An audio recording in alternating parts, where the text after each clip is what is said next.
I'm a professional writer, that's what I do for a living.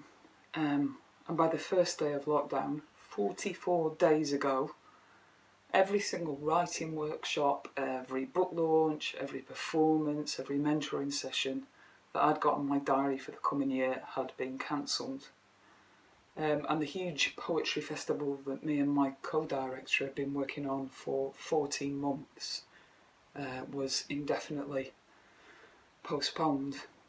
It was a weird space, surreal, bewildering. No structures, no routines, no expectations, no idea of what the next day was going to bring. And not just that, but this ever constant, very real sense of existential threat, a lethal threat. And at first that fear, it took up all the space. There was no room for anything else. So it took a few days before I started to feel the loss of contact, the loss of touch.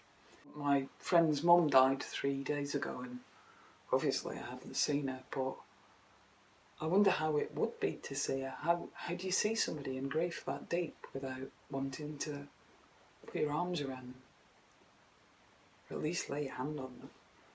It's not that I have got an uncomplicated relationship with touch, not at all. I mean, I can still spend the whole of a social interaction agonising about whether or not I'm meant to hug the person at the end. I'm 47 now, and it's taken until recent years for me not to jump 5 feet in the air if somebody touched me, even in passing. It's taken me till the last few years to know that I can enjoy the physical closeness of friends and acquaintances. And I think even more recent to know that I can say no, just unashamedly, directly, to contact or touch that I don't want. Repeated exposure to trauma, abuse, neglect, violence, risk. The unrelenting, multi-layered, multimedia message that other people's feelings mattered much more than mine.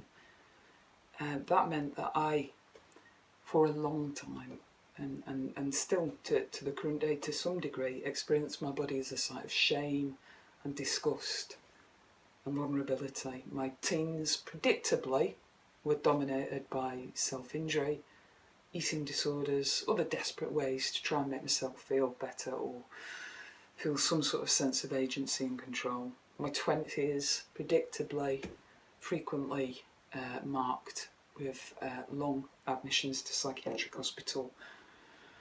My 30s, where the long slog back started. Not always a slog, but always very determined.